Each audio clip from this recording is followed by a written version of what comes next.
Grab your popcorn and snacks. Find a comfy spot, take a seat or lie down, and let me transport you to a place of fantasy, ghost stories, ancient legends, odd creatures, alien encounters, and other magical topics. You may even decide to join the conversation. From faraway lands to your own backyard, with a small dash of pixie dust. Turn out the lights and open your minds. The journey is about to begin. Good afternoon, good evening, wherever you are. It's kind of daylight savings time, so it's still bright daylight for me, so it still feels like good evening or good afternoon. Welcome to the show tonight. We got a unique show because things happen rapidly in California Haunts Radio, and yes, last night was no different. The guest that I had scheduled, let me straighten out my head here. The guest that I had scheduled canceled, and I was left empty today without anything. So I've been wanting to do a haunted Hollywood show for a long time, and so since I had my heart set on it, I decided to do it anyway. Started doing researching online last night. Found this book called Hollywood Haunted. It was written quite a while ago by a lady named Lori. Yeah, what was her last? See what I mean? I'm tired because I've been up all night like studying this book. Um, Lori Jacobson, and she had people. It was really just a cool book because she actually talks about the ghosts and stuff in the different places in Hollywood. And she actually has Barry Taff going with her, or different psychics going with her, towards the end of each chapter to see what they find. And for what it's worth, Barry Taff will be with us next month. He is the psychic who was primarily involved with that movie entity in the actual entity case. So he's going to be with us next month. But anyway, she would do this, and so I thought this is like 11 o'clock last night Pacific, and I thought, wow, you know what? Maybe I should contact her, see if she'll come on the show. I know it's last minute. Of course, she couldn't make it tonight because it was last minute, and she also said the book is out of print right now, and she's trying to get it back, updated and back into print.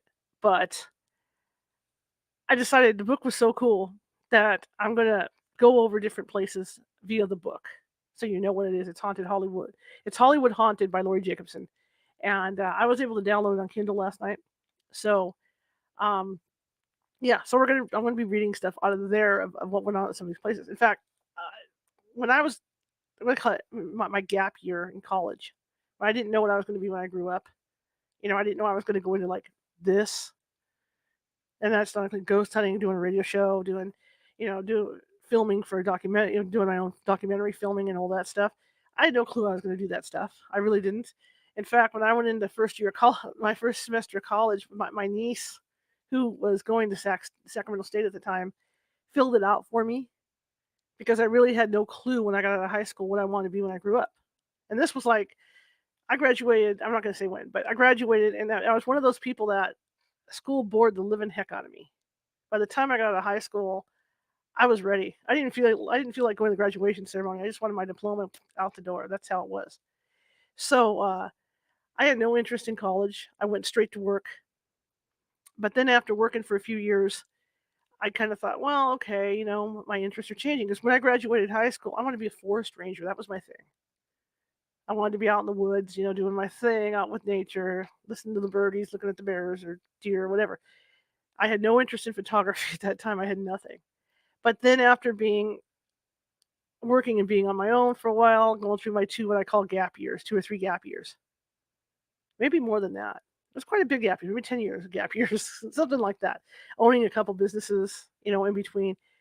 I finally decided I wanted to go to college, but I didn't know what I wanted to be essentially. So like I said, my niece filled out my stuff, and one of the classes she sent me to was recording studio engineering, and so I did that for 3 years, and so I know how to like use all the recording equipment like for the studio, and I know how to use all the equalizers and all that stuff. I know how to do that, but at the same time, I desire to be a journalist. At the same time, I decided that I needed some kind of writing class. I started late, and so the only class open was a journalism class, so I did that.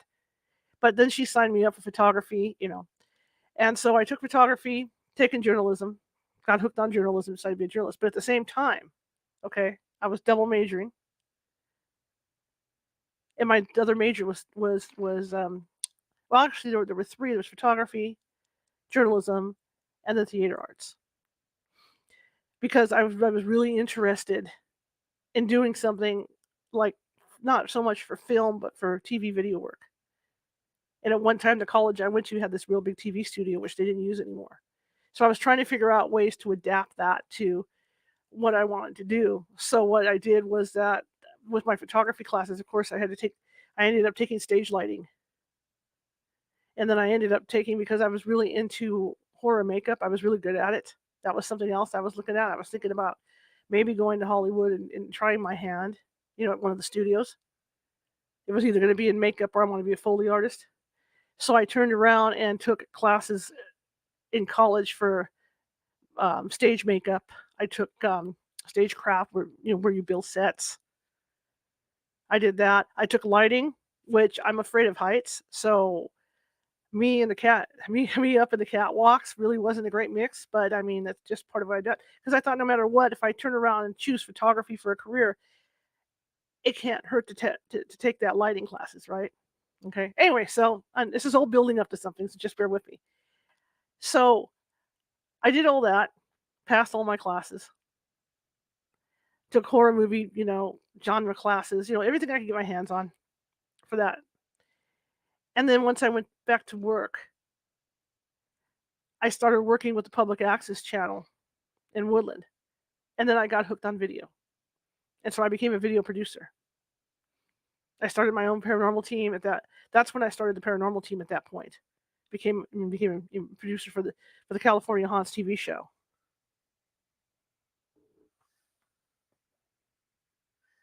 Photography's fun, Jennifer. It really is. If I do this, I'm trying to read because I'm blind. In fact, what I'm going to do right now is I'm going to blow this up here so I can read everybody's comments. That way I can see you guys and answer. But anyway, so I went into journalism, but at the same time, I still wanted to dabble in the other stuff. And then, like as you guys know, I grew up in an active house, so I still had that going on in my mind. So at that point is when I got into video production over with Wave TV is when I decided I wanted to do a paranormal TV show. And so we did. And I started my paranormal TV show the same year Ghost Hunters came out. And we were doing it on public access. And we were going to different locations in Northern California. Only it was another team. It wasn't California Haunts. It was another team. It was just a California Haunts TV show. So then a couple of 2-3 years later, that all changed. Hang on one second. Why did this die? Oh, there it goes. And 2 or 3 years later, that all changed. And then it became the California Haunts Paranormal Investigation Team. And then I was filming for my own team. But that's how it all gradually happened. It's a build up to this because during this time, I used to go to Los Angeles a lot, go to Disneyland, go to Hollywood, and all that, in all these places. And as a sensitive, I wasn't allowing, my abilities to come out at that time. So I was sensitive like a rock. I mean, Marisa can tell you, my producer Marisa Haynes can tell you, we were on the Queen Mary one time and I had a thing happen to me on the Queen Mary, only to find out that it was something that happens frequently to people aboard the Queen Mary. Okay. But that's, it was stuff like that was going on. Or like when I was, when I was self-employed with direct mail marketing, and I went to pick up some packages, and I went to pick up some mail stuff at this apartment, and I got in the elevator, and I couldn't stand being in this elevator, and my dad had to go, do this, pick it up for me. And it turns out a guy had been stabbed to death in this elevator a week before. So I had things like that happening, seeing stuff in my house, but it never really impacted me. So I never realized that the majority of the places that I visited in Hollywood with my family and with my friends were all haunted. Like the Hollywood Wax Museum, that I don't even know if it's there anymore. I think it was called that, on Sunset. And there was like a phantom in there that would reach out and touch women. So I don't even know if it's there anymore. But I'm just saying, and that's the thing, I just don't know. So that's what it's all leading up to. The last trip I made with my dad, because my mom and dad would go with me, and that last trip I made with my dad, we went to the Hollywood Forever Cemetery, which is really cool. It's a weird feeling because you can feel the energy there. So they're out walking around, right? So I remember going there, and even now when I look at video of that place, it gives me like shivers because it kind of hits the reality to you. because I don't like, I'm one of the I love life. I really do. I may moan sometimes at how tough life is. We all do, right? But I'm a person that loves life. I don't want to get old. I don't want to have to give up my my stuff that I do. I love life too much. So going to Hollywood Forever Cemetery, it hits you right between the eyes because you look at these people like Cecil B. DeMille. You look at all these real big producers and directors and all these movie stars and stuff, and then you realize that everybody ends up in the same place, man. Whether you're young, old, whatever, it can happen anytime, and boom, it's going to happen no matter who you are. It doesn't matter. So it's kind of it always gives me a surreal feeling. In fact, I'm going to try and get one of the tour guides to come on the show to talk to us about the people that are buried there, because there's some really cool people buried there. Right now, if you guys want to get into something kind of fun, they have a cat, a black cat. There's a group of feral cats that live in the cemetery, and there's a whole book about like cemetery cats. And so there's one in particular called Close Up the Cat, and I believe it's a black male cat that lives in the cemetery.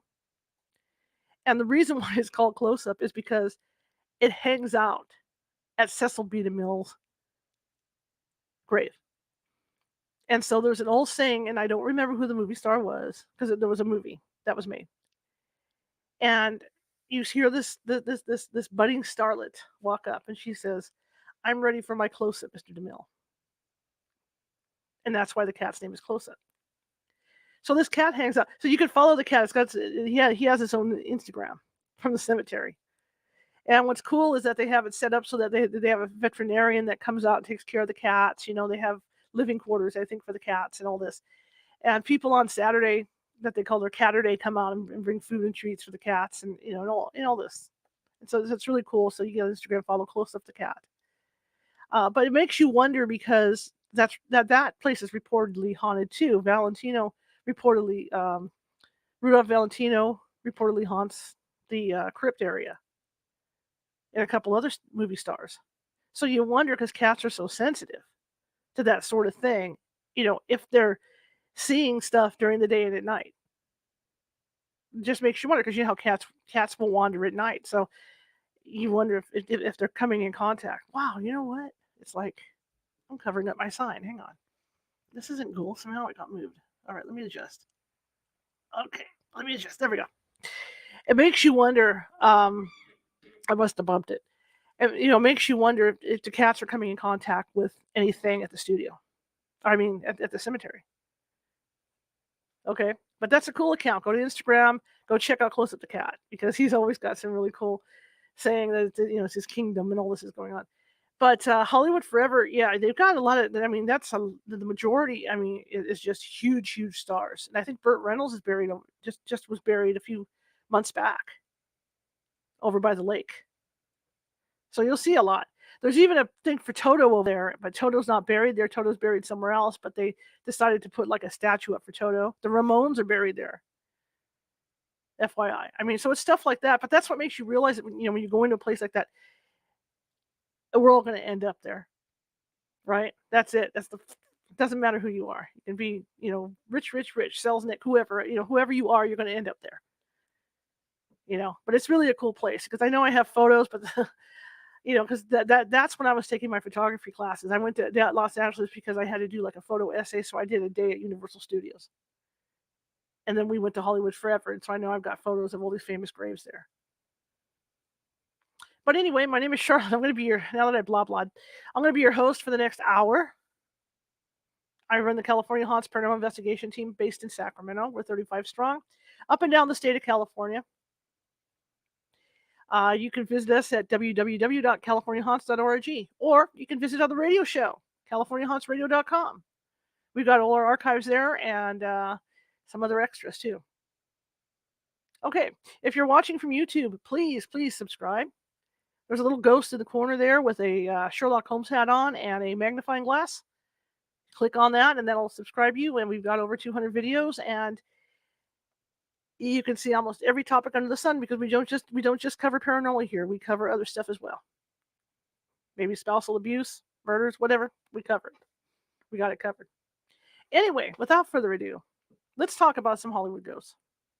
I want to talk about, we've all watched we've all watched all the ghost shows, seen certain places that are reportedly haunted in Hollywood. I might have a couple of those in this. Some of these you probably never heard. In fact, I'm covering three motion picture studios that are haunted. Okay? And these are places, like I said, some of these places I have visited, and some I haven't. Obviously, I've never really done any ghost hunting in Hollywood. But like I said, I've been wanting to do this, so here we are. This came up, got the book, off we went. So I spent last night going through the book and highlighting stuff with a yellow highlighter, on my tablet so that we could do this. So without further ado, we're going to Hollywood. Let me pull this thing out. Okay. First place we're going to visit, and you guys have heard of this. Ciro's. I think that's how it's pronounced. Years and years ago, all the big stars went to Ciro's. Okay, Marilyn Monroe, all these people. Even I Love Lucy did a thing where when they went to Hollywood, they went to Ciro's, when Desi was auditioning for a part at a studio. So Ciro's in the Comedy Store is where our first stop tonight.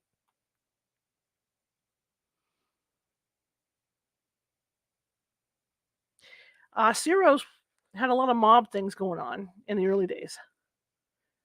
So, some of the ghosts at Ciro's could be, okay, this is coming from the book, okay? So we know very clear it's coming from Hollywood Haunted, okay? So Ciro's, a lot of the ghosts at Ciro's could have been from, hits from the mob or mobsters. Who knows, right?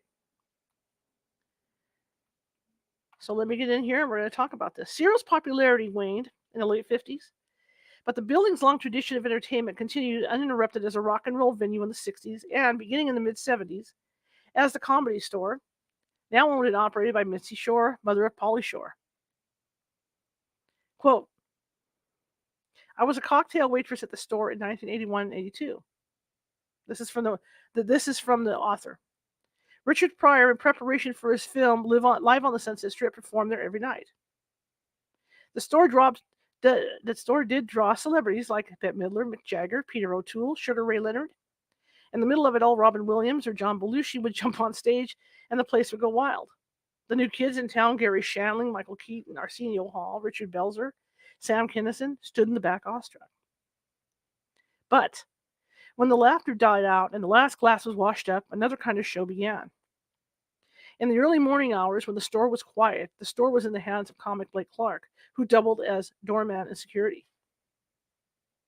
Late one night, Blake checked the large showroom that had been Ciro's main room. He called out to make sure no one was backstage. No answer. He moved to lock up, but stopped in his tracks. A chair on one end of the stage was sliding toward the other side. Blake stood frozen as the chair glided effortlessly 3 feet, 10 feet, 20 feet. When he could find his own feet, Blake was gone. I would be too. The spirits in that room always gave the late Sam Kinison trouble, constantly messing with the lights and sound equipment while he was on the stage. One night, Sam challenged the spirits to show themselves. All the lights went off.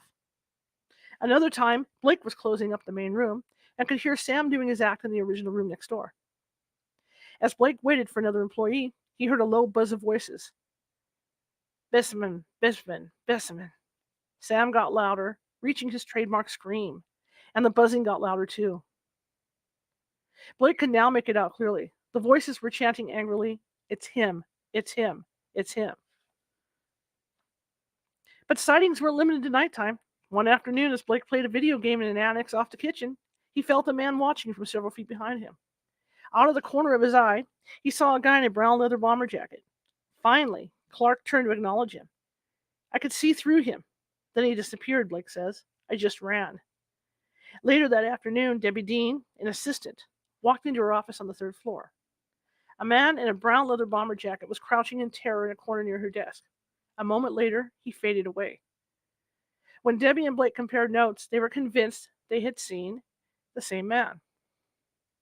Now, what was cool about this book was that she would do her research, and then she would call in psychics.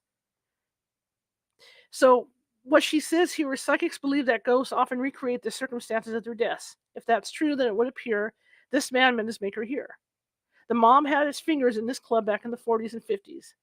Gangster Mickey Cohen shook the place down every week. Chances are good someone got bumped off. Now, I told you guys earlier about Barry Taff. He's going to be on our show. In fact, we're going to ask him about some of this stuff. Now that I've seen this, okay? Barry Taff is going to be on our show next month. Okay, so she says, what's that Barry Taff believes?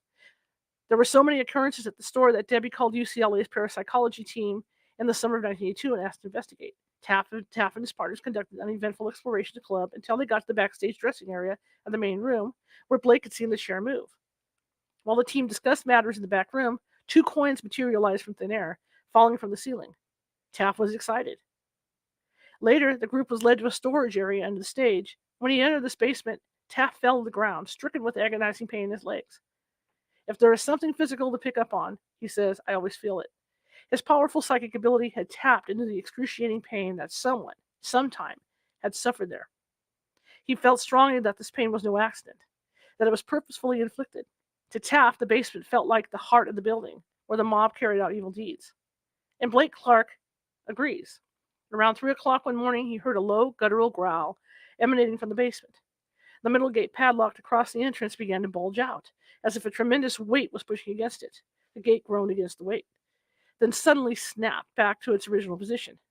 Standing in front of it was a hulking, amorphous figure, almost 7 feet tall, and so dark, it was darker than the blackness behind it. I got this tremendous feeling of malevolence from it. Blake set a new land speed record leaving the building. Blake had one last experience in the basement.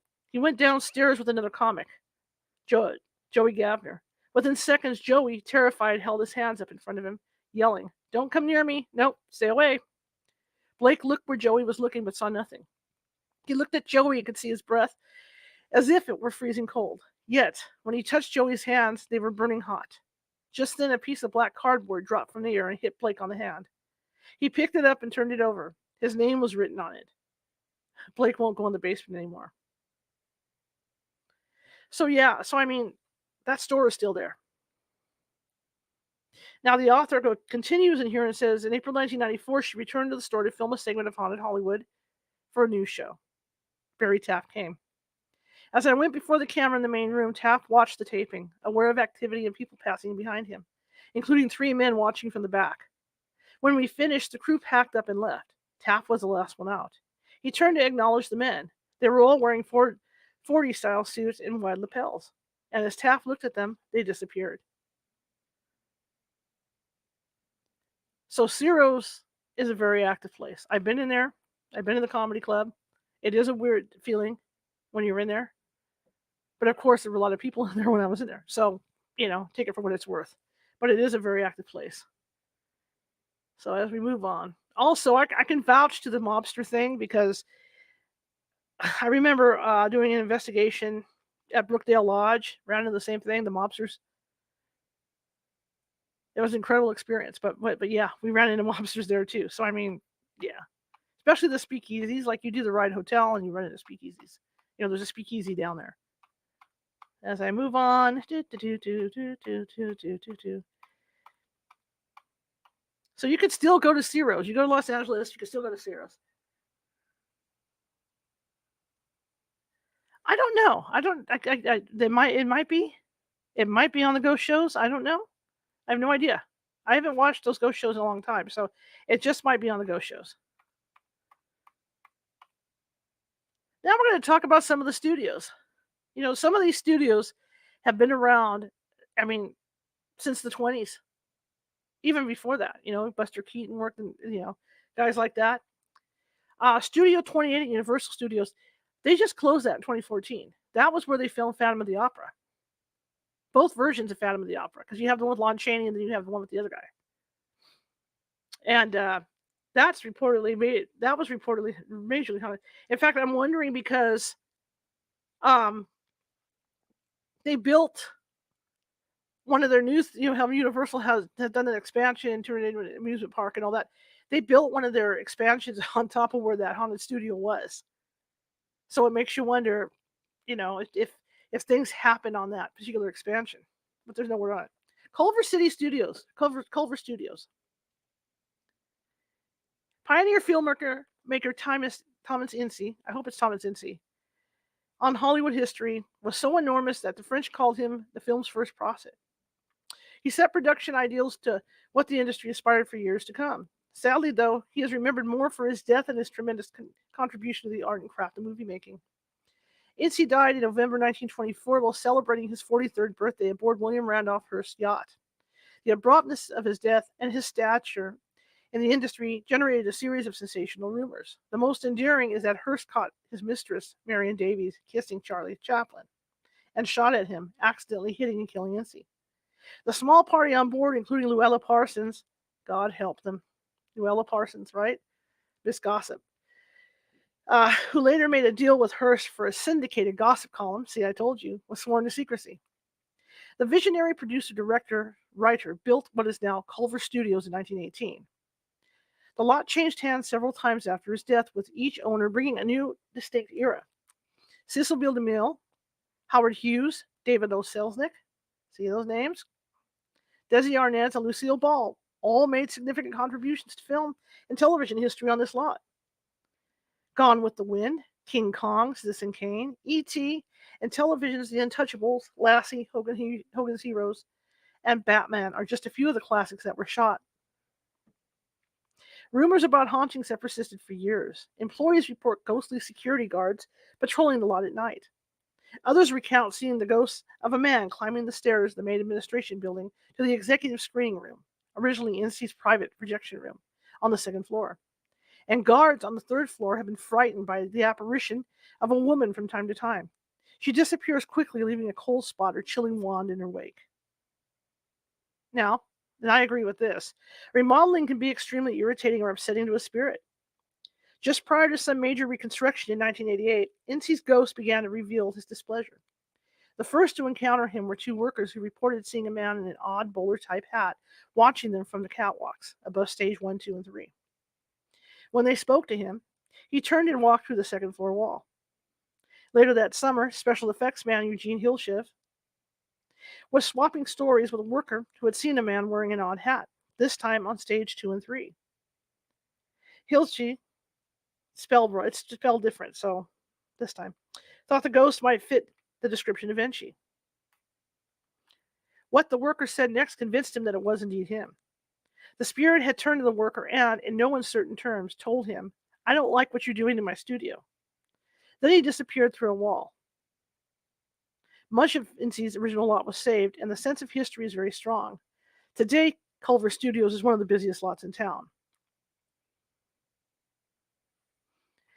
So it's interesting because, all the years that I've been investigating going to places like theaters and whatnot, that's why theaters are haunted, because these movie stars and opera stars love their work so much, and actors love their work so much that they want to keep going back to the place where they were the happiest. Well, they're the happiest when they're working on stage.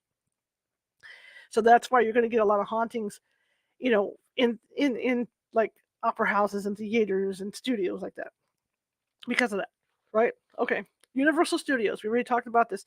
Stage 20, I believe stage 28. Yeah, stage 28. They call it the Phantom Studios to begin with. It had nothing to do with the ghost. That was it, that they said was there. It was just because this is where they filmed Lon Chaney and Phantom of the Opera. So, Universal Studios, okay.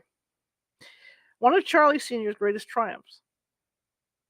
One of Chaney Sr.'s greatest triumphs was 1925's The Phantom of the Opera. Universal built stage 28 for the spectacular production, which became an immediate classic. Studio folklore tells of a ghostly man in a dark cape sighted on stage 28. Over the years, electricians, carpenters, designers, and art directors and guards have all reported strange goings on there.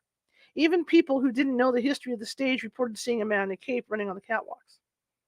And guards admitted to being spooked by doors opening and closing and lights going on and off on that empty stage in the middle of the night. Could it be Lon Chaney running down the catwalks overhead? Who knows? But at some point during the production, during one of the original productions on the stage, an electrician was up on the catwalk and somehow lost his balance and fell to his death. Okay, now, For if none of you have been on these catwalks, I've been up on these catwalks because that's part of the training for stage lighting. And it is, with the lights on, it's an adventure. And if the lights are off, like for shooting, or if there's a play, like a say the Woodland Opera House, and you're up there, and all you pretty much have, because people aren't supposed to see you. You're dressed in black. You're up there manning the lights and doing whatever you're doing, or repairing lights. Like now, because of all the computer stuff, now a lot of these lights work via USB. Not USB, but remote, right? So they can control them from the lighting control. The lighting keyboard, right? But back in the old days, it wasn't like that. Back in the old days, if you needed like these lights, like now you can even automatically change the color on the lights, the gel, like have a rotating thing, right, to change the gel. Back then they didn't have that. So if they were in the middle of a show like that, and you needed to, and okay, I'd rather have a green light cast down from the left, from stage left, somebody would have to go up there and manually do this. Okay, so I mean, it wasn't a picnic to be up there. So this guy fell to his death, and it's reported that maybe he's the one that's running the catwalks as well. But like I said, in 2014, Universal decided to knock it down and put something else there. Probably the Harry Potter thing went there, or Jurassic Park, or something went there. But Universal tore down that Phantom Studio.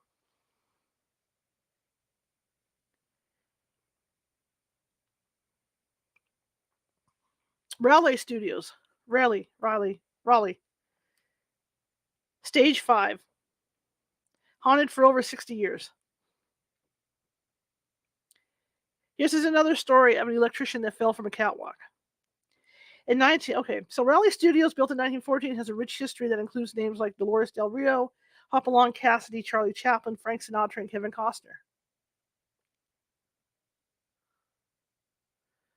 And my eyes just did a weird thing. I'm looking over here. This is like, that was really strange. Wow. It looked like I was dying or something here. In 1932, an electrician fell to his death from the catwalk on Stage 5. For more than 60 years, stagehands have felt his presence, and there are continuous reports of power failures, movement of heavy equipment, and drastic drops in temperature. 2 security guards have even heard music coming mysteriously from the walls.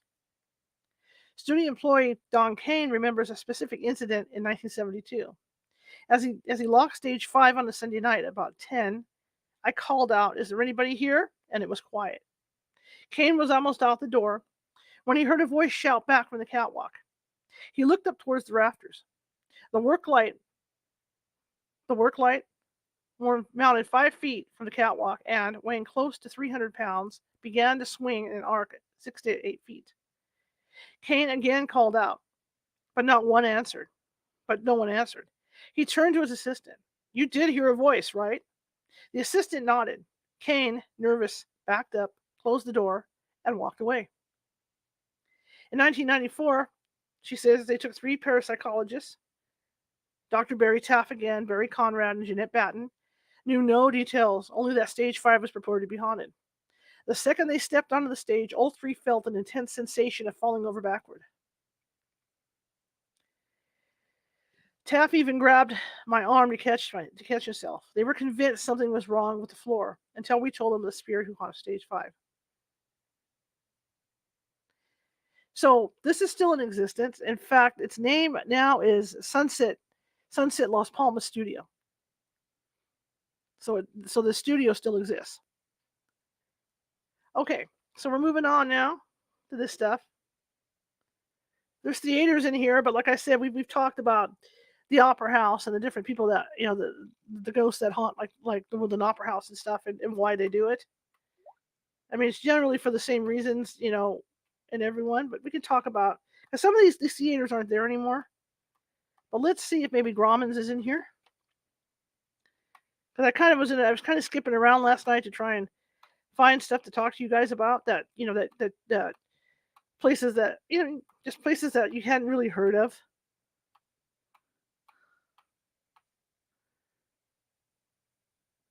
Let's try the Palace. Let's do this one. Did you ever such a wonderful night that you wished it would never end?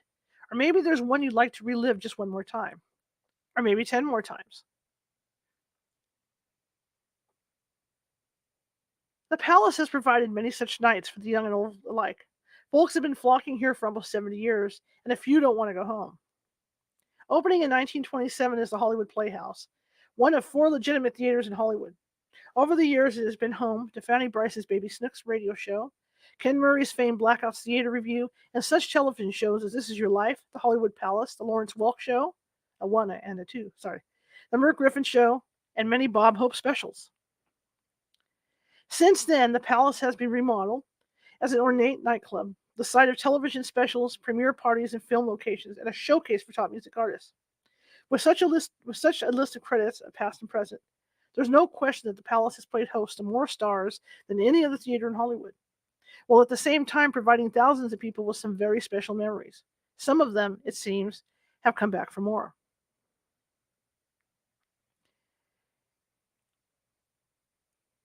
Okay, there's no reference as to who this is, but it says he checked downstairs for a radio but found none. He climbed the stairs to the first landing and listened. Someone was definitely playing the piano upstairs. Beautiful music, Dwayne says, like I never heard before. He followed it to the 3rd floor and the smaller comedy room. Some kind of light was emanating from the room, but he couldn't tell what it was. He tried the door. It was locked, and there was no other entrance to the room. He paused, listening to the music. Silently, he slipped the key in the door. When he opened it, the music stopped instantly. Dwayne saw no one. He looked at the piano. Normally, it was closed and covered, the bench tucked away. But now the cover was off. The keyboard was open and the bench was pulled out. Dwayne ran downstairs, let himself out, and stayed there for the remainder of the shift. Now he remembers the exact experience with longing. It was so beautiful. I wish I could hear it again, but I never have. Weeks later, Dwayne was looking up at the 2nd floor lobby when he got a strange feeling. Suddenly, a cold wind blew, and a beautiful perfume filled the air. He moved toward the stairs. That's when he distinctly felt someone tap him on the shoulder. He turned, but no one was there. Just the cold wind and the fragrance. It was really neat, Dwayne says with a smile. On another evening, Dwayne brought Sarge, his cousin's German Shepherd, with him. Again, it was about 2:30, and all was quiet. Dwayne was reading the paper at one of the tables. Sarge lay quietly at his feet.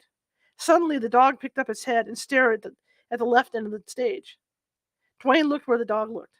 Sarge barked once, and Dwayne released him from his leash. Then he picked up a shotgun, cocked it, and followed Sarge toward the stage left curtain. It moved slightly, and Dwayne saw a figure. A man in a tuxedo was watching him. Dwayne noticed 2 things about the man right away. He had no feet, and his face was transparent. Get him, Sarge, he commanded, and Sarge took off, but just as he's arrived at his destination, the man disappeared. Sarge sniffed the ground. Dwayne looked, but the man was gone. Shaken, Dwayne set a booby trap in the kitchen. He put a plate on the floor and placed a wine glass on top of it. If someone ran through the room, chances were good he'd kick it over. Then he and Sarge went back to the main room. At 5:35 a.m., Dwayne and Sarge heard a noise, and both took off for the kitchen. Sarge quickly disappeared behind the door, but a few moments later he reappeared whining like a puppy. The dog stuck close to Dwayne's leg as he cautiously approached the kitchen and slowly opened the door. The room was empty. Dwayne looked at his trap. The plate was now resting on top of the wine glass. Dwayne again spent the rest of the night outside, this time with Sarge. There's a reason Dwayne didn't see the apparition's feet. Ghosts often don't recognize remodeling. They see rooms as they were when they lived in them. The man in the tux may have been standing on the original theater floor beneath the nightclub's dance floor. Early in 1994, Dwayne was walking on the main dance floor. He was alone in the club, and it was absolutely still. He looked up to the balcony and was surprised to see 2 older people deep in conversation. "Excuse me," he called out. "You can't be up here." The couple ignored him. Dwayne hurried upstairs and out onto the balcony. The couple was still there. He walked towards them, continuing to call out, but they paid him no attention. Dwayne noticed their old-fashioned 1930s-style clothing. When he got to within 50 feet of them, they disappeared. Perhaps the couple was reliving a special anniversary they were celebrating there. Whatever the occasion, these lovebirds never seemed to run out of things to say. Palace patrons complained regularly of people in the balcony talking and laughing during the show. Sean Dobbs, operations manager at the Palace, is hard-pressed to believe in ghosts, yet he can't deny what he saw around 4 o'clock one morning in November '93. The band Belly had played to a packed house earlier, but the club was empty and completely dark as Sean and the security chief walked through the main room to secure the building. Afterward, the security chief went home, leaving Sean alone. When Sean came back out to the nightclub, all the white stage lights were on. A sheer white curtain hung across the stage between him and the lights. He trotted down and looked behind it, wondering who had turned on the lights. Worse, how was he going to turn them off? The second he had thought, however, the lights went off. He froze. A few blue lights shone eerily from a catwalk above. Instinctively, Sean started backing away across the dance floor, convinced that someone was playing a trick on him. But he was completely alone. As he continued watching the stage, he saw something floating in the upper right corner. The blue lights backlit the stage just enough for him to see its shadow on the curtain. It appeared to be a shimmering, wavy mass about 5 feet square, like a jellyfish, changing all the time. A shiver went up his spine. The mass moved off to the side and disappeared. Sean held his breath. Everything was dead still. And then it came back, traveling slowly across the stage. He could see the lights through it. It floated back to where he first saw it and disappeared. It was like watching something through water, Sean explains. It was fluctuating like it was something on Star Trek. I've never seen anything like it before. Maybe the being Sean saw on the stage was trying to send a message. The palace has had its trouble with virtually every piece of electronic equipment at some point in time. And on a fairly regular basis, the adding machines and cash registers print out weird, indecipherable messages during the night, composed of numbers grouped to look like words and sentences. Sean doesn't have any idea what they mean, but he saves all of them. Who knows? Perhaps they are messages from beyond, from the piano player, the man in the tux, the elderly couple, or any number of spirits yet unseen. The palace is a place where memories were made. You can't blame people for wanting good times back. If Sean decodes those messages, he might discover it's a call for another round of drinks in the balcony. When I visited the Brookdale Lodge, a couple of times we went to Brookdale Lodge to film. It was funny because there's that scene in The Shining where Jack Nicholson walks into the where Jack Nicholson walks into the ballroom, and they're all in there drinking, and they turn around and they hold the glasses up and salute him. That's what this was like. I walked into Brookdale Lodge, and that's what I saw. I saw all these guys dressed in gangster type clothing, and they all turned and smiled at me as I walked in. So I can understand what they're talking about with this palace, this theater, because that's what I experienced. Any place where somebody had a good time in their life, it's hard for them to leave. And this is, we found this out over and over doing various investigations, up and down the state of California, in commercial buildings. So it's kind of, on one hand, it's cool because sometimes they're good old boy ghosts. On the other hand, the other kind of ghosts can be there, the ones like the ones that were murdered by the mob or whatever, and you're going to run into those guys who aren't very happy. So you kind of get both.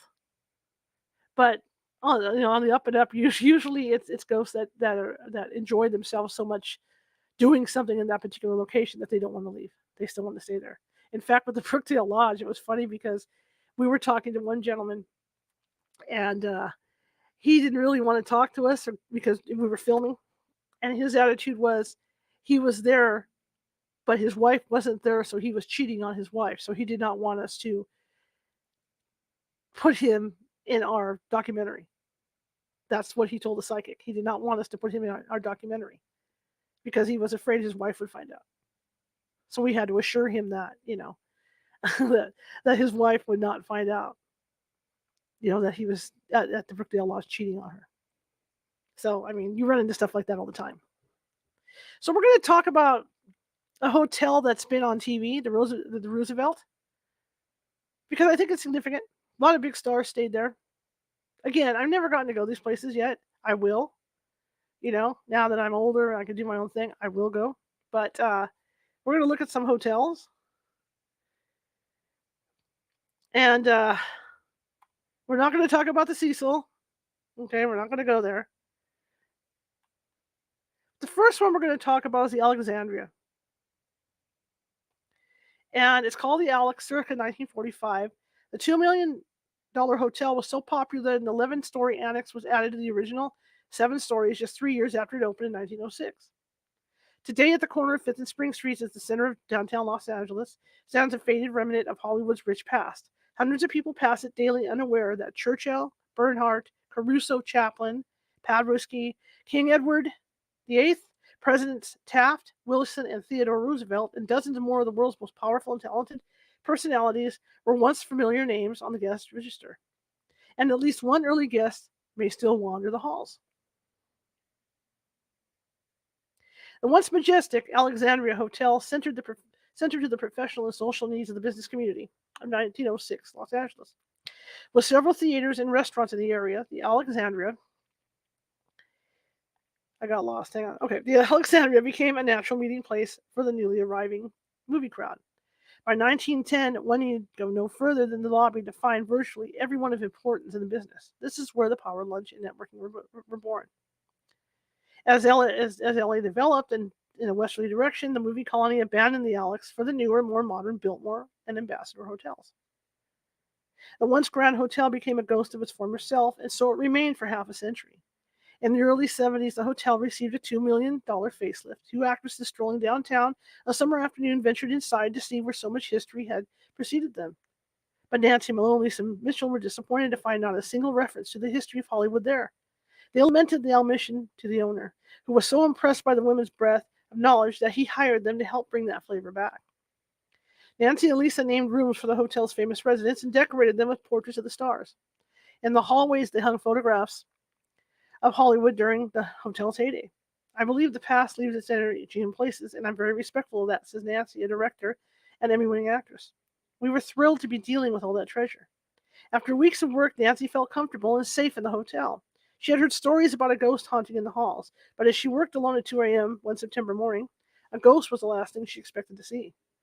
While hanging pictures at the end of the long hallway, she paused and glanced up. There at the end of the hall was a woman dressed in black from head to foot, wearing a large cartwheel hat.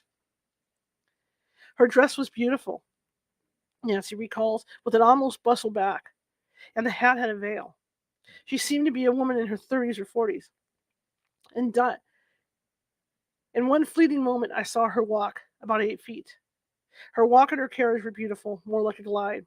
I didn't see through her, but she wasn't solid either. It wasn't like things you see in the movies, ectoplasm floating in the air, nor was it a human being. It was something in between. Nancy remembers a feeling of sadness, a sense that the woman was looking for something. Though she never felt threatened, the experience did shake her up a bit. I'm not a ghostbuster, Nancy tells me. I'm very rooted in reality, but I'm also accepting of mystical events in the world that seem to have no apparent explanation. I believe in a lot of what we don't know about officially. I never got over seeing the ghost. Nearly 25 years later, I still remember every detail. This particular spirit sounds as if she might have been a resident of the hotel in its earliest years. Dressed in black, she could be in mourning. Grief is a powerful emotion. Some people have died of it. Maybe that's the story of this poor spirit stricken with grief. So this hotel may be there or may not be there, or it may be an apartment now, because sometimes they change those things into apartments. But it's a good place to check out if you ever go. Roosevelt Hotel. Now, I know that they've done this on TV, but I just think it's kind of cool because I think even Elvis stayed there once. So it's kind of cool. I'm a huge Elvis fan.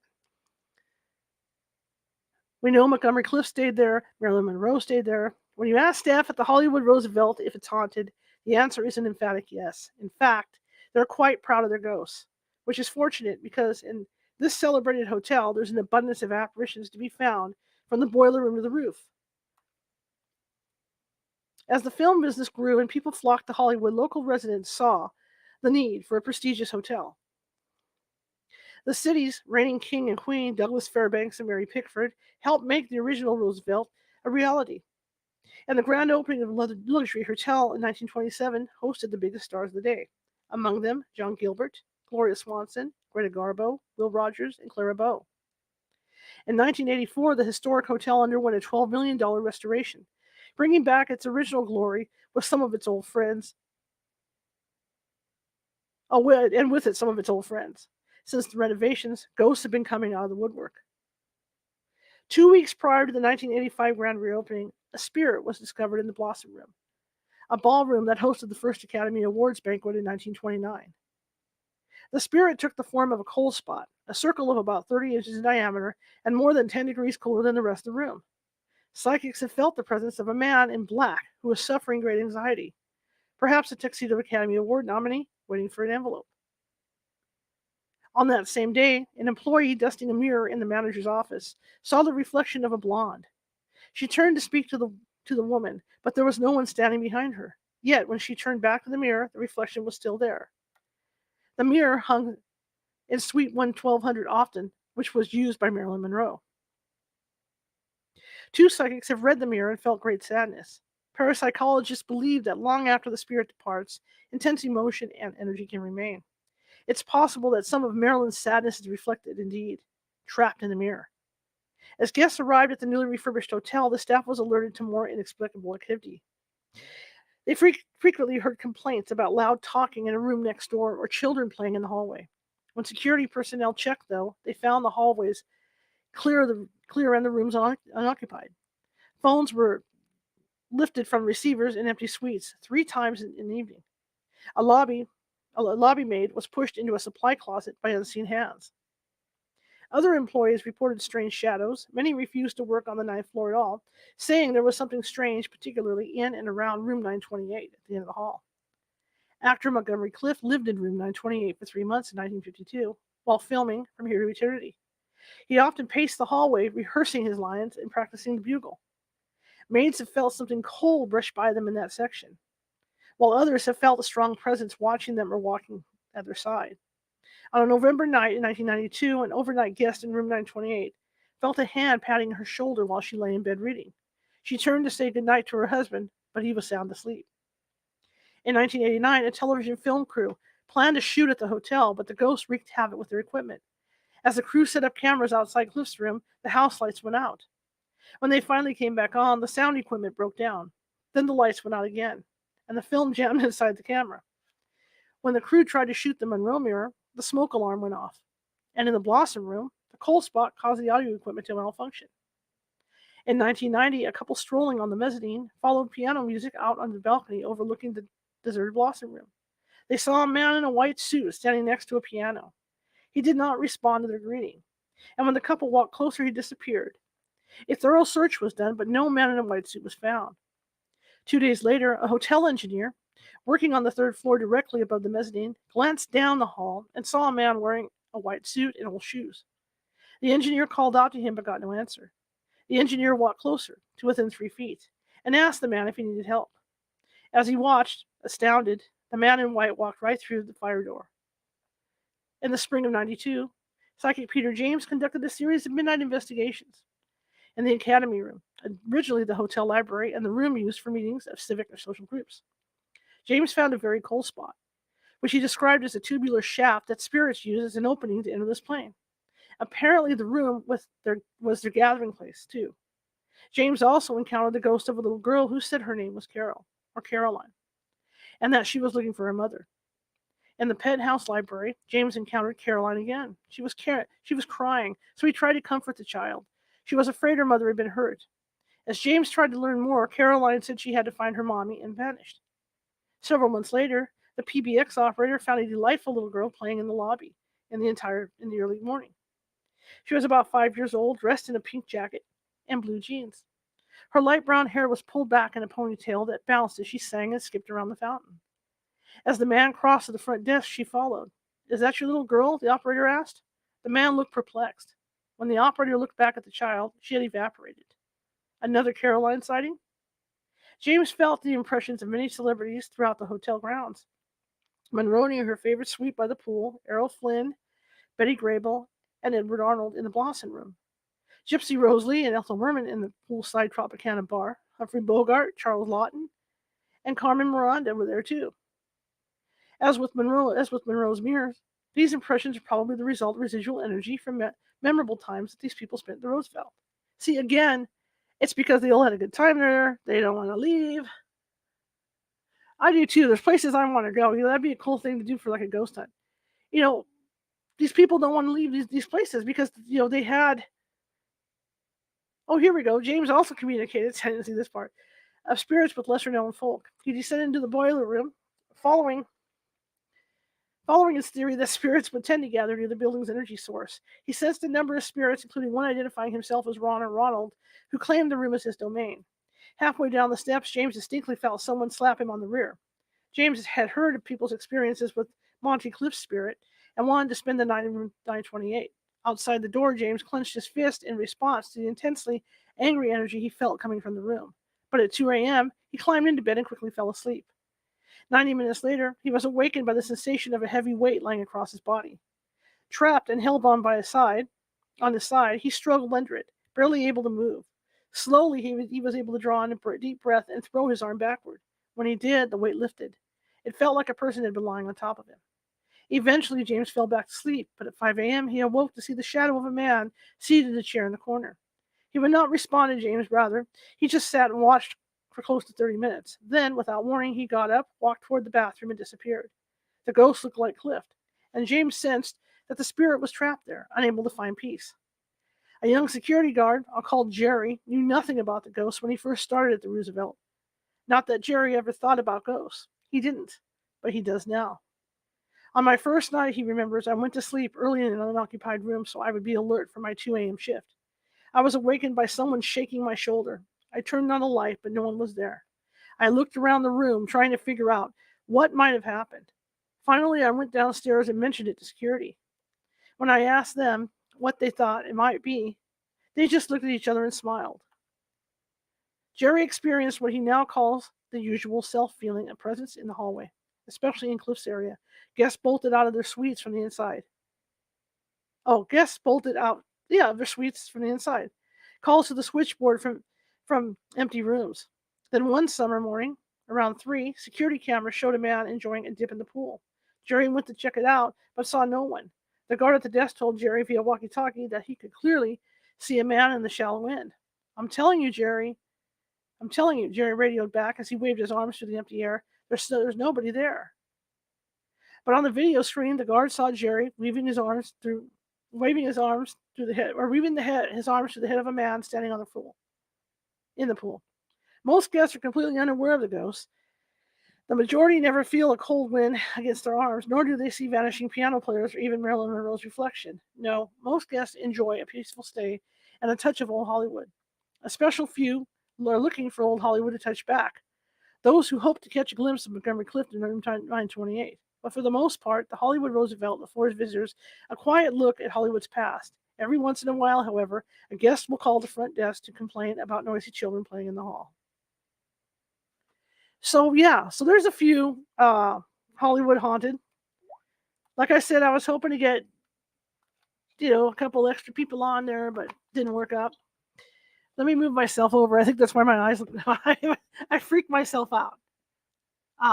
Let's see. Hang on a second. Let me down this a little bit. Okay.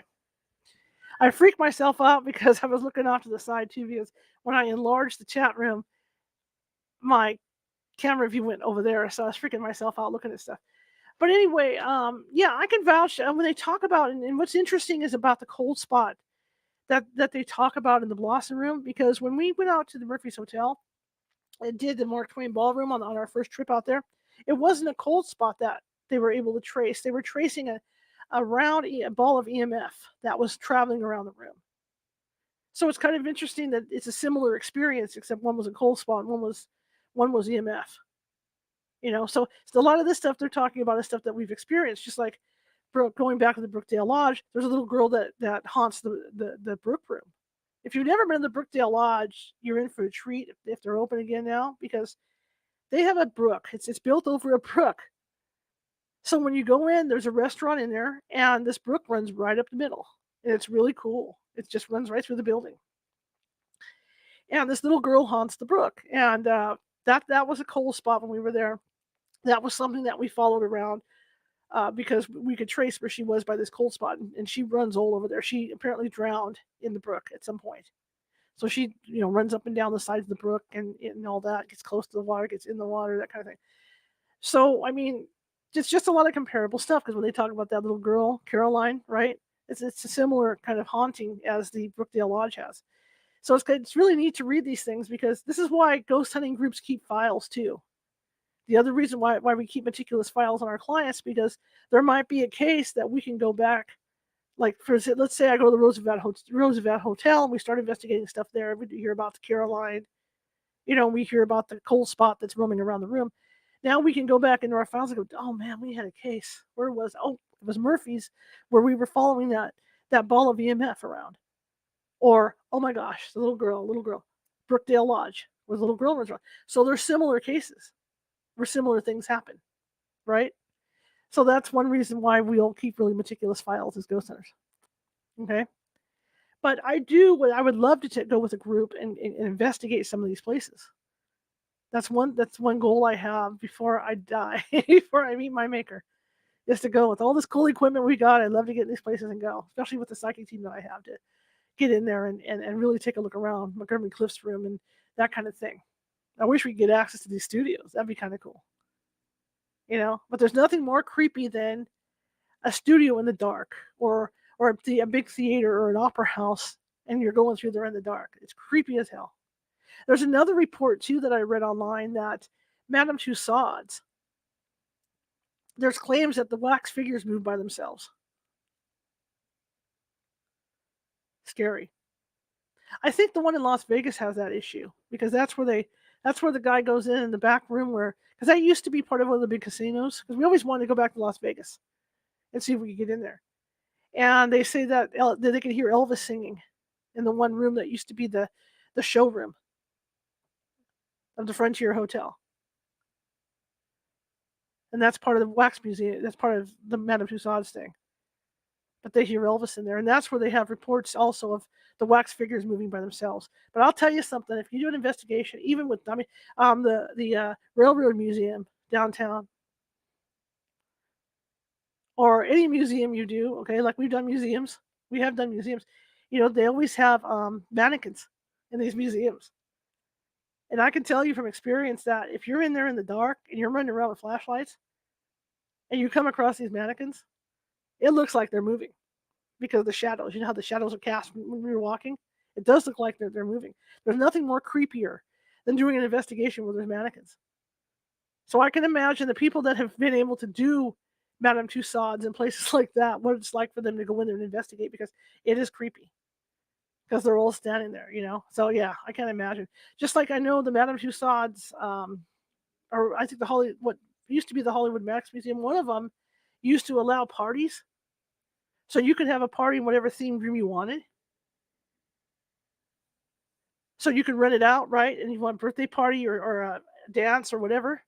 And you could pick a room, so you could be in there with Sammy Davis Jr. or whoever you want to be in there with.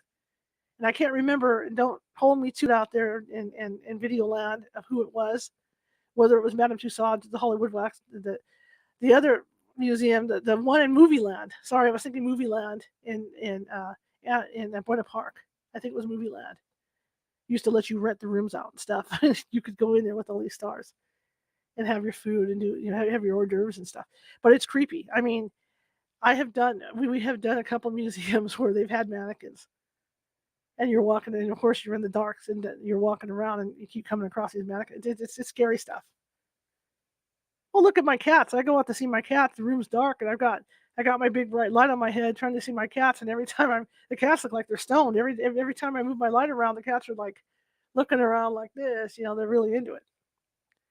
But that's how you can make stuff look like it's moving, because the way the light hits it and it's bouncing. But yeah, I do want to visit some of these places, and this book was great. I needed something last night. I was doing research and taking little notes on cue cards and stuff for today, and I thought, man, this is going to be too hard to sit here and like put all this on cue cards, and I'll end up with like a million cue cards. So then I thought there's got to be some book that can simplify my search for these Hollywood haunts, and then I found this one. But it is available, even though it's out of print. You can get it as an ebook. Put it on your Kindle. So, and that is, and I'm going to say it again, and that is Hollywood Haunted by Lori Jacobson. There's also a lot of photos in it. It even talks about like different movie star homes that people have purchased. Like Rick Nelson purchased this house that was owned by Errol Flynn. And there's a lot of stories. His daughter, who I'm friends with on Facebook, she, has reported even on Facebook that she was driving up the hill, and and the house was like on this hill, and there's like a big window, and she remembers looking up and seeing someone like standing in the window, and when nobody was home, and they think it's Errol Flynn. That's a famous house on it, and you've seen the one on TV with the Tates in that the Ormond is it the Ormond House, I think it's called. It's that one too, but that's just the property. That's not the house itself. That house is gone, but there's a lot of house hauntings. Movie stars just don't want to go. They don't want to leave. You know, so it's a fascinating place, and I think Hollywood is a fascinating place. And I always felt, going in like to Universal Studios and places like that, I've always felt that I belonged back in the times of like Gene Kelly and how magical it must have been, to watch these guys work on those stages at MGM and stuff to make that magic. I watched these old movies and I'm astounded at what they were able to do. Like in which one was it?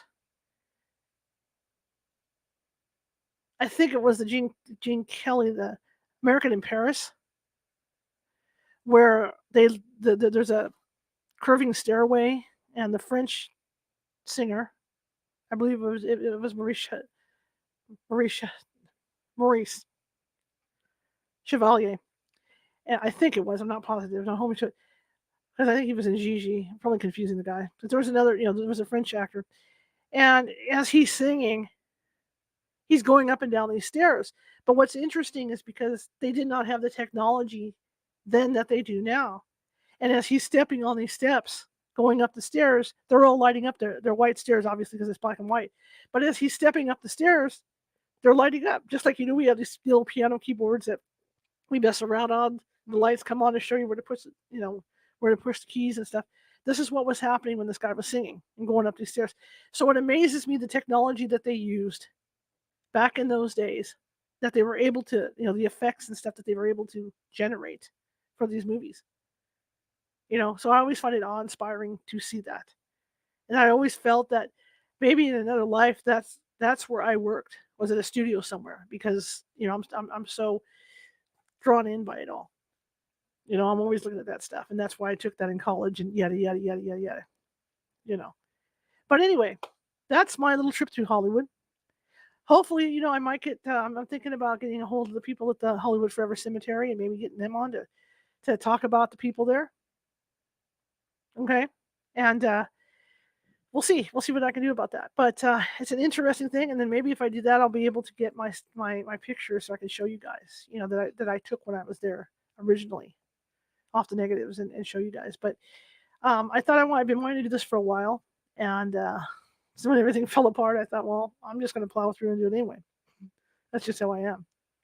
Tomorrow, we're going to do phone calls and messages from the dead. You hear reports about this occasionally, where, in fact, it was just, within the last, 6 years, 7 years, that train derailed? And I forget where it was, and somebody was getting text messages from her husband when he would have been dead. It happens. This stuff happens. There's a hotel that they're redoing up in Lake Tahoe and I'll have to get the name for tomorrow. I'll have all this for tomorrow. But Marilyn Monroe and Frank Sinatra stayed there. And there's one particular room where the phone rings and there's no one there. So they think it's Marilyn Monroe calling. Right?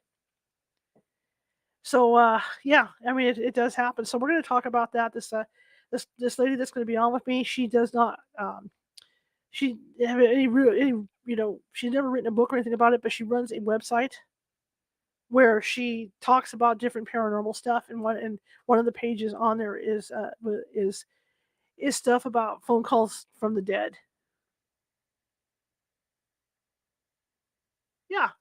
Yeah, Jennifer. Yeah, it happens all the time, right? So one of the pages she has focuses on phone calls from the dead. So people have written stories, like Jennifer's here. People have written stories to her about these phone calls from the dead. The other fun thing is that the book Phone Calls from the Dead, I finally found the author the other night, and so he's going to be on in April, and he's going to talk about a bunch of them. So we're going to have that guy on, the original author, on for that. But tomorrow we're going to talk about messages and phone calls from the dead. So that's our topic, 6:30 p.m., usual time we're here. And that's what we're doing tomorrow. If you like the show, share it with 5 people. If you hated my show, share it with 5 of your enemies. We're equal opportunity here at California Haunts Radio. And again, please subscribe to YouTube. I believe we're 2 away from 200 subscribers now, so we're building up. We're building up. We're building up. And the funny thing is that there was a gentleman that came on the page a week, like for the story time a week ago Sunday, and he had made the statement that he liked our show, he liked the background, the topics we have, he liked the backdrop, how professional everything looked, but he was kind of disturbed because YouTube shows us no love with the algorithm, and I agree. YouTube, you need to show us more love. But anyway, like I said, subscribe. Visit us at CaliforniaHauntsRadio.com. Click on the video on the front. I'm doing a major update there. Click on the video on the front. That'll take you into all our archives for these shows. Not to mention, I'm putting the archives from when we did Blog Talk for 15 years on there as well. So that's coming along. Any events that we have will show up under special events, stuff like that. There's t-shirts you can buy, all kinds of stuff. And if you have a suggestion for a guest, and we use that suggestion, or we get a hold of a guest and book it, I'll send you a California Haunts t-shirt for free. That's something else I'm offering. Okay? I'm sorry, California Haunts Radio t-shirt. Too much California Haunts in my life. But I'll get you a t-shirt for free. Just for suggesting a guest that we put on. Okay? But I want to thank everybody for coming tonight. And here is my PBS moment. And because California Haunts Paranormal Investigation Team is a nonprofit organization, so everything you see here, the lighting, not me, but the hats, you know what I mean. The mics, the computers, the cameras, all that stuff, it all comes out of my pocket. I pay for the internet. I pay for, I pay for StreamYard service. I pay for all this stuff. So anything you can do to help me out with that would be great. And you can do that at paypal.me/CaliforniaHaunts. Or if you're uncomfortable with PayPal, there's Venmo. Go to Venmo, type in California Haunts. Boom, it's there. Okay? But I want to thank each and every one of you for supporting us. Jennifer, thank you. Helped me get the headphones. Awesome. My headphones died a couple weeks ago. Jennifer Martin helped me there. Thank you. So I really appreciate it. And believe me, I may not act like I do, but I really, really appreciate any help that I get to keep this thing going because I enjoy doing it. I'm a journalist photographer. That's the direction I decided to take. But see, this is what happens. Then I came full circle because now I'm producing videos and doing this. So essentially I came full circle into doing film work and TV work. So yeah. Anyway, I want to thank you guys for coming tonight. And hopefully tomorrow we're going to have a great show. Well, I know we're going to have a great show tomorrow. Let me get back up. There's my screen. See, I love pushing my buttons. You guys know that. But I will see you tomorrow at 6:30 p.m. Pacific. Okay? Bye.